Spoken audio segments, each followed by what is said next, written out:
Anda kembali menyaksikan Sapa Indonesia Malam. Saudara, sebuah mobil pengangkut makan bergizi gratis MBG menabrak sejumlah murid SD Negeri Kalibaru 01 pagi Cilincing, Jakarta Utara. Akibat peristiwa pada Kamis pagi tersebut, sejumlah murid terluka.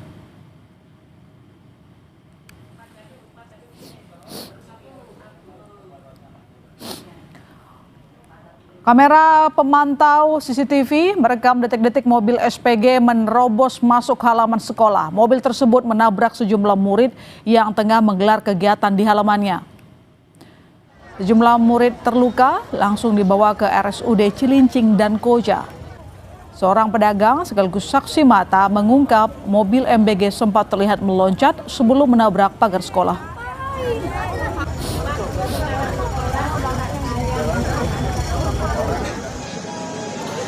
Polisi masih memeriksa sopir mobil MBG yang menabrak sejumlah murid SD di Cilincing, Jakarta Utara untuk memastikan penyebab kecelakaan. Salah satunya menginvestigasi penyebab mobil MBG bertambah kecepatan hingga menyebabkan sejumlah murid terluka. Polisi juga menelusuri informasi terkait adanya sopir pengganti dalam operasional mobil MBG tersebut.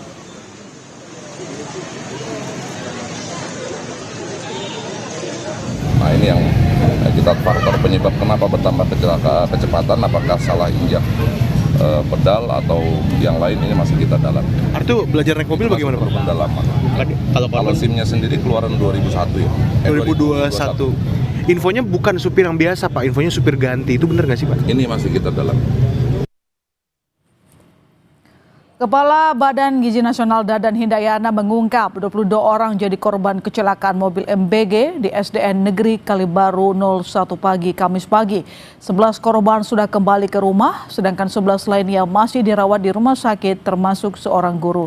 2 di antara korban masih dirawat intensif oleh dokter anak, bedah saraf dan bedah kosmetik. Bagian memastikan akan menanggung semua biaya perawatan korban.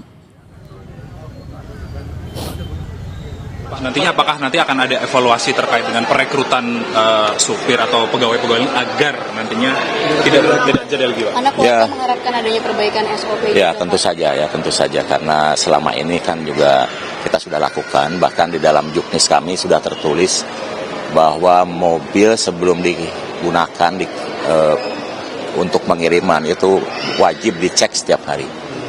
Dan dengan adanya kasus penggantian sopir ini kelihatannya menjadi insight baru bagi Badan Gizi Nasional agar KSPPG secara cermat mengganti atau memilih supir cadangan yang kualifikasinya sama.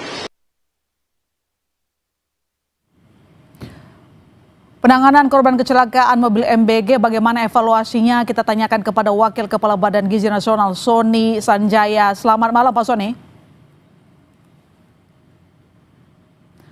Pak Sony, dapat mendengar suara saya?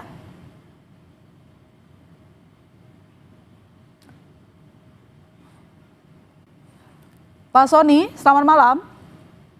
Selamat malam. Ya, Pak. Jadi apa hasil evaluasi dari BGN terkait dengan kasus yang menimbulkan 22 korban? Jadi kami telah mewawancarai Kepala SPPG. Ya, diketahui bahwa sopir itu sopir tetapnya berhalangan karena sakit sudah 2 hari, kemudian diganti dengan sopir pengganti. Nah, penggantian ini sendiri dilakukan oleh mitra ya, karena memang yang merekrut relawan itu adalah mitra. Adapun sopir pengganti ini sudah bukan hari pertama, tapi sudah pernah sebelumnya juga menggantikan sopir yang tetap. Lantas sekarang bagaimana dengan situasi ataupun kondisi dari sopir? Sopir tadi dimintai keterangan oleh para penyidik pada Satgakum Satlantas Polres Jakarta Utara. Jadi sepenuhnya kami serahkan kepada proses penyidikan yang dilaksanakan oleh aparat penegak hukum. Saat kejadian bagaimana dengan kondisi sopir? Apakah dalam kondisi prima atau mungkin sebaliknya? Berdasarkan keterangan yang kami dapatkan, tidak ada masalah dengan kesehatan maupun kondisi sopir tersebut. Mhm. Jadi hasil evaluasi nanti ke depan seperti apa, Pak, dengan kejadian ini?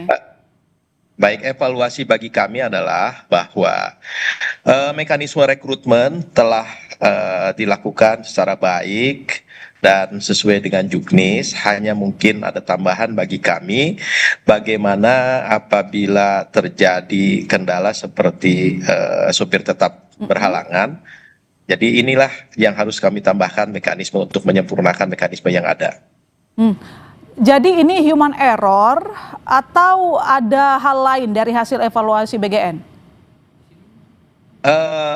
Teknis di lapangan itu ranah penyidik ya, apakah kecelakaan tersebut karena human error ataukah karena kondisi kendaraan. Namun secara fisik terlihat kendaraannya baik, namun kami kan tidak tahu hasil olah TKP itu.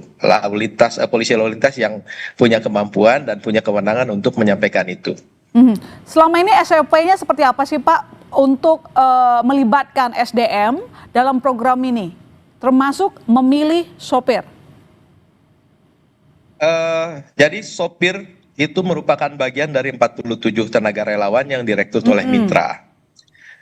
Mitra pada saat merekrut relawan tersebut harus melalui tahapan satu wawancara yang kedua pemeriksaan kesehatan, ya surat catatan kelakuan baik dan lain-lain, dan itu semua sudah dilakukan oleh Mitra termasuk terhadap sopir yang tetap. Nah, makanya tadi saya katakan, karena sopir ini adalah sopir pengganti, berarti kami harus mencermati kembali bagaimana apabila terjadi peristiwa yang sama tidak masuk, kemudian mekanismenya seperti apa, ini akan kami perbaiki.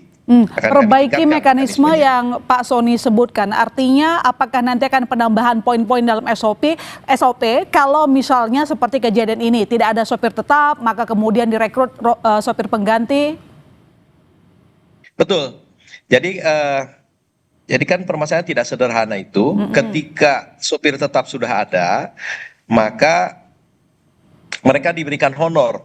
Nah, dan yang diberikan honor itu tentu dicatat nama-namanya, sehingga ketika terjadi pergantian, misalkan pada saat ditransfer, apabila memang ini sopir pengganti, apakah itu hitungannya hari, apakah itu hitungannya tetap masuknya per minggu, bagaimana itu dikembalikan kepada Mitra. Namun sebelumnya tentu harus kami tuangkan dulu di dalam petunjuk teknis yang disempurnakan. Pak Sony, lantas bagaimana sekarang kondisi para korban? Pada saat tadi kami kunjungi, alhamdulillah semuanya dalam keadaan sadar. 4 orang, 4 siswa tadi yang saya temui di rumah sakit umum daerah di Koja. Ada beberapa yang luka, memar.